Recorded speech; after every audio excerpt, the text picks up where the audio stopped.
Кыргыз Республикасынын президенти Садыр Жапаров бүгүн 5 ноябрда Европа биримдиги Борбордук Азия 1 эл аралык экономикалык форумуна катышууда. Төмөндө мамлекет башчысынын сөзү. Урматтуу өкмөт башчылары, урматтуу Европа комиссиясынын вице-президенти, урматтуу коноктор жана өнөктөштөр. Европа биримдиги Борбордук Азия 1 экономикалык форумунда сиздерди Кыргызстанда тосуп алуу сыймыгына жана урматына ээ болдум. Бүгүн урматтуу коноктор, сиздердин катышууңуздар менен тарыхый окуя өтүп жатат. Анын маанисин баалоого болбойт. Биз аймактардын ортосундагы экономикалык кызматташуунун жаңы платформасын ишке киргизип жатабыз.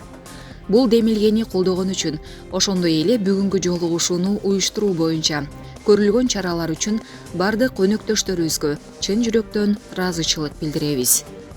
Урматтуу айымдар жана мырзалар, 2019-жылы Бишкек шаарында сунушталган Борбордук Азия боюнча Европа биримдигинин стратегиясы экономикалык кызматташуунун жаңы платформасын түзүү демилгесин көтөрүүгө мүмкүндүк берди.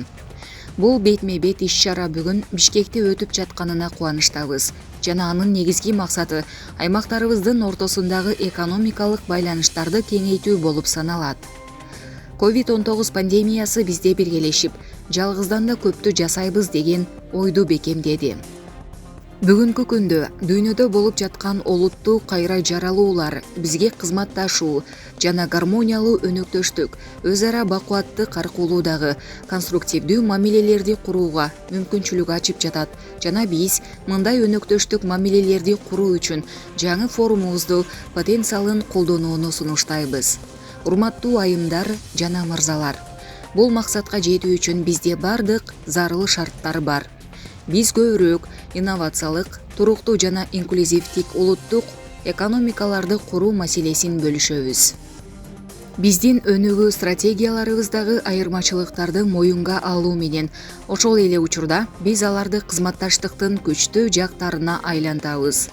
Биз эркиндиктин, адилеттиктин жана теңдиктин жалпы баалуулуктарын жактайбыз. Борбордук Азия чөлкөмү соода-экономикалык жана инвестициялык кызматташтыктын келечегинин көз карашынан жылдан жылга жагымдуу болуп баратканын белгилей кетейин. Сандар боюнча айтсак, Дүйнөлүк банктын маалыматы боюнча 1993-жылы Борбордук Азия өлкөлөрүнүн ЭДПсы 45 миллиард АКШ долларын түзсө, 2019-жылы 8 эсеге өсүп 347 миллиард долларга жеткен. Бул сумма 2030-жылга карата дээрлик 2 эсеге көбөйүп, болжол менен 610 миллиард долларга чейин жетет деп күтүлүүдө. Муну менен баалуулук да таза экономикалык аспектилер да Евро биримдиктин өлкөлөрү менен келечектүү кызматташтыкты куруу үчүн өлкөлөрдүн бар экендигин тастыктайт. Урматтуу бүгүнкү жолугушуунун катышуучулары, биз бекиткен форумдун тематикалык сессиялары Кыргызстандын учурдагы экономикалык күн тартибине толугу менен дал келет. Биринчиден, биздин климаттык ишибиздин кеңири контекстиндеги приоритетибиз жашыл экономиканы куруу болуп саналат. Жакында 1-2 ноябрда Глазго шаарында буунун климат конференциясынын алкагында өткөн дүйнөлүк лидерлердин саммитинде мен Кыргызстан 2030-жылга чейин парник газдарынын эмиссиясын 44%га кыскартууну максат кылып жатканын билдирди. Азыркы учурда биздин өлкөнүн дүйнөлүк эмиссиялардын түзүмүндөгү үлүшү анча деле чоң эмес, ал 1%-дын 300дөн 1 бөлүгүн гана түзөт. Ал эми эмиссияларыбыздын мүнөзү өнөр жайлык эмес жана калктын тикелей жашоосу менен байланышкан. 2050-жылга чейин Кыргызстан жашыл өнүгүү платформасында көмүртектин нейтралдуулугуна жетишүүгө аракет кылат. Энергиянын кайра жаралуучу булактары биринчи кезекте гидроэнергетика бул көмүртексиз саясаттын кыймылдаткыч күчү болот.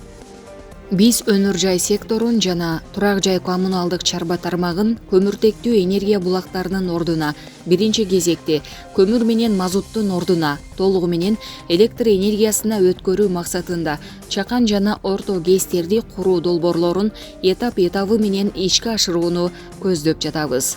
Экинчиден, санариптештирүү маселесинде системалуу түрдө алдыга жылып жатабыз. Башка нерселер менен катар COVID-19 пандемиясы биздин өлкөдө маалыматтык технологияларды киргизүүнү тездетти. Башка нерселер менен катар COVID-19 пандемиясы биздин өлкөдө маалыматтык технологияларды киргизүүнү тездетти.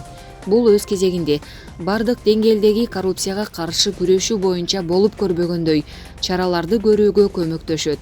Бул экономикалык реформалар менен бирге Кыргызстанда бизнес чөйрөсү үчүн жагымдуу шарттарды түзөт. Үчүнчүдөн, бизнес тармагы өнүккөн өлкөлөрдүн экономикасынын локомотиви экени белгилүү. Кыргызстандын ИДПсында чакан жана орто бизнестин үлүшү 40%га жакын. Бирок ошол эле учурда бизде өнүгүүгө мүмкүнчүлүк бар. Анткени өнүккөн өлкөлөрдө бул көрсөткүч 50%дан ашат. Быйылкы жылы инвесторлордун ишенимин арттырууга, жагымдуу инвестициялык климатты жана бизнес чөйрөнү түзүүгө, анын ичинде менчикти коргоого багытталган бир катар токтомдор чыгарылганын белгилеп кетким келет. Алар менен катар экономикалык кылмыштарды декриминалдаштыруу каралган. Мындай мамиле өлкөбүздүн либералдык мыйзамдары бар демократиялык мамлекет катары мындан арыда өнүгүп баратканын күбөлөндүрөт. Урматтуу кесиптештер, мен бүгүн биз Европа биримдиги менен Борбордук Азиянын ортосундагы кызматташтыкты кеңейтүүгө жаңы этаптын башталышын айта алабыз деп эсептейм. Бул бизге негиздүү оптимизмди берет. Бул конвергенция 2019 жылы Бишкекте бекитилген Евро биримдиктин Борбордук Азия боюнча жаңы стратегиясынын максаттарына жана милдеттерине жооп берерин өзгөчө канааттануу менен белгилейм. Дал ушул өлкөбүздүн борборунда биз алдыдагы жылдарга экономикалык кызматташтыктын пайдубалын түптөп жатканыбыз терең символикалуу. Бул бүгүнкү иш-чарага конструктивдүү түрткү берет. Форумубуздун мындан ары өнүгүп, чыңдалышын, иш-чаранын катышуучуларына жемиштүү иштерин каалайм. Сиздердин жеке жана онлайн катышууңуздар үчүн ыраазычылык. Көңүл бурганыңыздар үчүн рахмат.